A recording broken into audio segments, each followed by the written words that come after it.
ህዝብ ነው።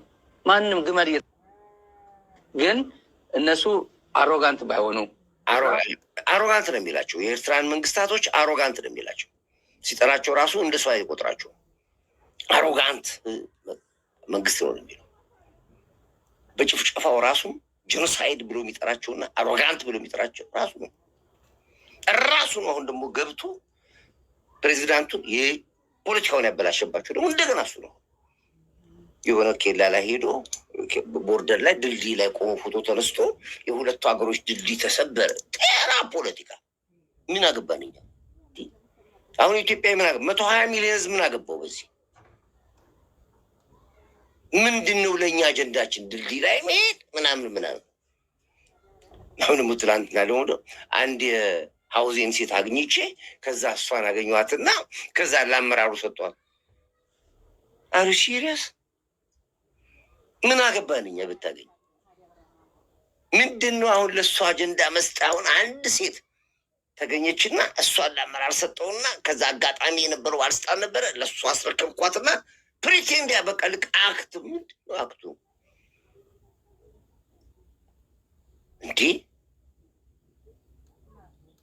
እንዲህ አይነት ተራ የወረደ ፖለቲካ ብሽሽቅ አይሉት ፖለቲካ አይሉት ምንም ነገር አይገባም። አሁን ልጅቷን ወደ ትግራይ እንድትመለስ አስደረጉ። ፕሬዚዳንቱ የዲያስፖራው ፕሬዚዳንት የኢትዮ ኤርትራ የኢትዮ ተጋሩ ኤርትራ ፕሬዚዳንት ተጠሪ እንዴት የሚያደርጋችሁ እናንተ? የሚሰራችሁን አረጋ አታጣችሁ እኮ።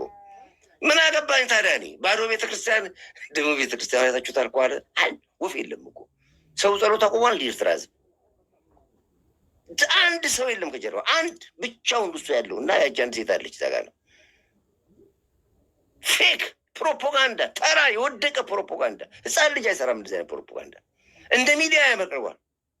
ሰው ምን እዛ ላይ ኮመንቱን ብታዩ በሳቅ ነው ትሞቱት። ኮመንቱን ምን አጀንዳ መሆኑ ነው? ፖለቲካ መሆኑ ነው? ሂውማን ራይት በዛው ይሄን ዲክተር ይሉታል። በዛው ይሄን ተቀጠሩ ይሉታል።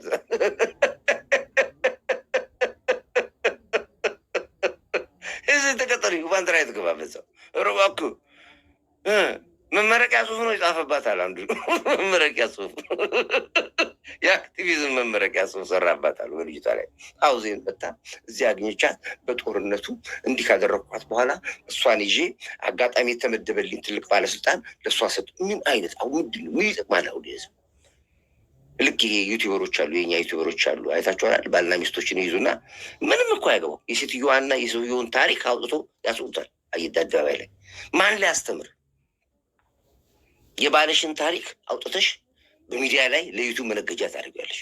የሚስትን ታሪክ አውጥተህ ሚዲያ ላይ ለዩቱብ ሰጥተህ መነገጃ ለዩቱበር ታደርገዋለህ። ምናልባት ትንሽ ገንዘብ ታገኘው እንደሚሰጥም የለም። አሁን ለራስ ለመታወቅ ነው የምትወጣው። ግን ሌላው ቢቀር ጥሩ ጊዜ ያሳልፈው ታሪክን አስቀምጠው። በተለይ ልጅ ያላችሁ ሰዎች፣ ልጆች ያላችሁ ሰዎች ማፈሪያዎች ናችሁ፣ ቅሌታሞች ናችሁ። አሁን አንዷ ጃር ታደሰ ደፈረኝ ብላለች። በጠርሙስ ሰብሮ ምናምን ነገር ደፋያለች። ማንም እንደዚህ አይነት አርቲፊሻል ውሸት የሚቀበል የለም። እኔ አልቀበልም። ፋራ ካልሆነ በስተቀረ ደደብ ደንቆሮ ካልሆነ በስተቀረ ተወልዶ ያደገ ልጅ ጭንቅላት ለመምታት ነው። የት ነበርሽ እስከዛሬ ድረስ? ታደሰ ወረዳ አሁን የትግራይ ክልል ፕሬዚዳንት ሆነ ተብሎ ሲባል ሳይኮሎጂካሊ እሱን ለመምታት ነው። ከጀርባ ያለው ፖለቲካ ነው። የት ነበርሽ እስከዛሬ ድረስ? እግራችሁን እያነሳችሁ የትም ትማገጡና ከዛ ቆይታችሁ ልክ እንደ ሰለሞን ተካልኝ አይታችኋል። ሰለሞን ልክ ሲሞት መጣች ሴትዮዋ። ልጅ አለኝ ብላ 35 ዓመት ልጅ አለኝ ብላ መጣች። እና እንደዚህ አይነት ተራ የወደቀ ነገር እንዲሻላሉ አሁን አሮጊቶቹ ይሻላሉ። አሁን ዘፈን ከፍተው ይላሉ በቲክቶክ ላይ እነሱ ይሻላሉ። አርቲስት ራሳቸውን ሪላክስ ለማድረግ ነው። ችግር የለውም እሱ። ግን ዞሮ ያሳለፋችሁትን ህይወት ለዩቱበር መነገጃ አታድርጉ። ዩቱበር ያስወጣሻል፣ አውጥቶ ያሰጥሻል። ግድ የላቸውም።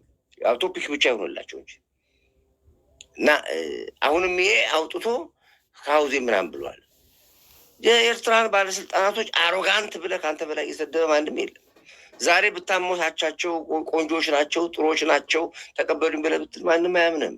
ደንቆሮ ህዝብ የለም ከዚህ በኋላ። እንደዚህ እናንተ ስትፈልጉ የምታወጡት ስትፈልጉ የምታስገቡት ህዝብ ከዚህ በኋላ የለም።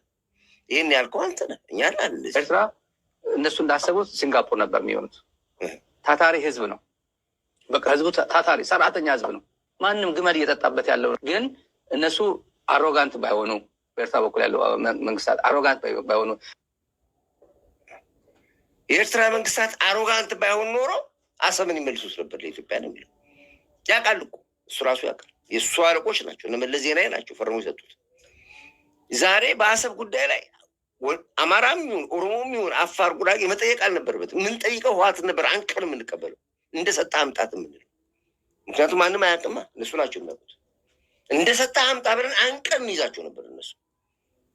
ግን ያው ምን ታደርገዋለህ? አሁን እንደገና ደግሞ ከተጠያቂ ነጻ ጭራሽ የባስ እንደገና ደግሞ አሰብ የኤርትራ ነች ብለው እንደገና አሁንም ሊከራከሩ ይሞክራሉ። ምክንያቱም ሀገረ ትግራይ በገንጥሎ መቀመጥ ስለሚፈልጉ። ዞሮ ዞሮ እኔ ከሱ ውስጥ አልገባም። ግን ወደ እነሱ ለራሳቸው ፖይንት ልምጣላችሁ፣ ከራሳቸው ልነሳላቸው። አሁን ልትሆና አይነት የራሳቸው ፖይንት ምንድን ነው እንግዲህ